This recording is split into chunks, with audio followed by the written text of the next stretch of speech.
Adema, a very quick one. Ekwuru na onwere nwanne anyị nwoke ndị Fulani herdsmen tọrọ Ship Port Harcourt lọta.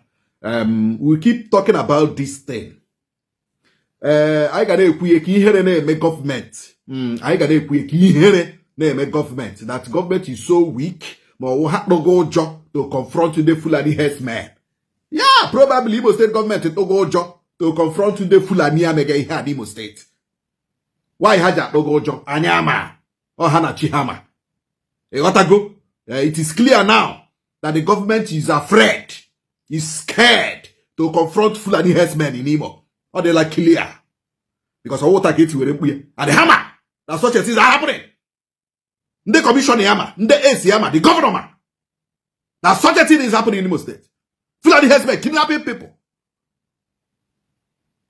Killing people. He's inciting the public. He's inciting the public. But they know that Fulani herdsmen are causing havoc in Imo State. But they will not do anything now. They have never issued an ordinary press release condemning Fulani herdsmen killers. Condemning Fulani herdsmen in the mud. Government Imo State issued the ordinary press release.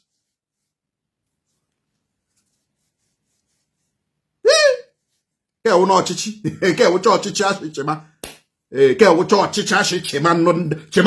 Imo. Ndi Imo we atụrụ otu esi cheta ndụ nna ewere. Ndi Imo nto 2027. Ọrụ na nna amaghị ihe ma amarazi na nna aga ama ihe again. Let me play you this voice note of a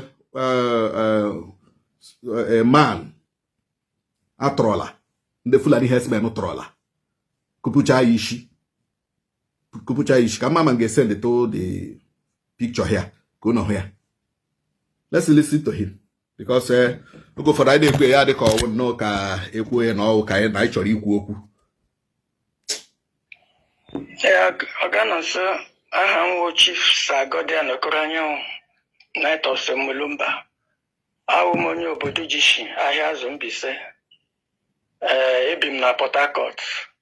Esikwana m Port Harcourt bịawa Owerri. And Owerri m bịawara. I left my house in Port Harcourt around 6 in the morning. You couldn't take it. Around 6 in the morning, I left Port Harcourt and got to Owerri,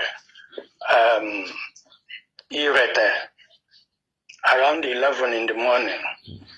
And over 11 now, when putara na moto, banyewe chewe side ebe Irete Technical College, you know. Ebe they built and developed, but from nowhere. Bido n'ụwa egbe kpọkpọ ndị mmadụ agbakeshia mmadụ na okwempene. My first time maybe at that side I became confused. Ama m ebe m na-agbala amakwana m na mụachi Port Harcourt bịa bụ briefcase maybe ma onye si port bịa Owerri jikekwe na ejike. Ama m na ọmụ aka ha si n'ime ọhịa hụta kpọwa yanki ha bịa jiri m. Immediately were akwa m came on top, put away a kitchen mania, where you were swam with my pawam, Purum Gawi Moya, or Barry bleed all over the body. But I can Kurum Maya by Moya. From there, with Yejoko Gamais away. Ama made them no. There is animal ballet that same day has some gumpo one day. Mumni, Onyam will kitchen the few in that panic, and I'm my kitchen the fool. Munyam number, many number. I wear my phone, my smartphone, wear my watch. Now, I'm not going to learn anime. In fact, 300,000 anima by Habu cash. Hebuye. The first day, the second day, I see what 50 million. More time Hebuum. The fourth day, the 50th day, I'm going to one small pit. Oh. So now, if we don't bring the money that I gave boom. So talk I had threatening my wife. Yagapawa, my brothers, sisters, relations, friends, especially my old boys in the Mbise secondary school at Bombise. They tried their best, raise a reasonable sum of money. Then my wife and my friends, eventually, on the 10th day, that 6 million naira. Before I put that 6 million, they saw that Obayanam Nahaba Shichala, or the back and I got them Kakamo. So I got some mobile, Ego Kahaga Natamifu, coming in Haga Balaga Kahaberi. They will tell the money. That they will not receive the naira. Nagaga Amausa, my sister, now my friend, Ishi Potakot, Agawa Mausa, they change the money to dollars. The Bunyeze one and one, E.G. Mabale, every 10:30, with the direction in your hand, I'll be direct here. E.G. the money.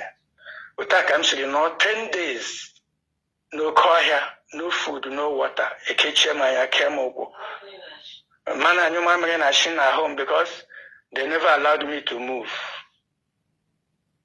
If you are watching, and that immediately haram, Meji Imo ya perite belebe puta, ebem kaputa namba mandi irete ba, youth ganebe mere meeting or something like that. How they got home, Juan questions and all this and that. Ega hunde Juan Majuju na the picture. Master from there, he brought Gawa Hospital. Where I got contact with him na apota hala him na Michelin na Imo ya puta na Mgana Hospital. Yes, in a hospital look where worst place. Who will give me food, who will take care of me? You make it pay for it. That same day in the night, I better pick him from that hospital, kill the bill, my lotta pot. I got from Gawa Hospital labor. Eba can not came where he recuperate.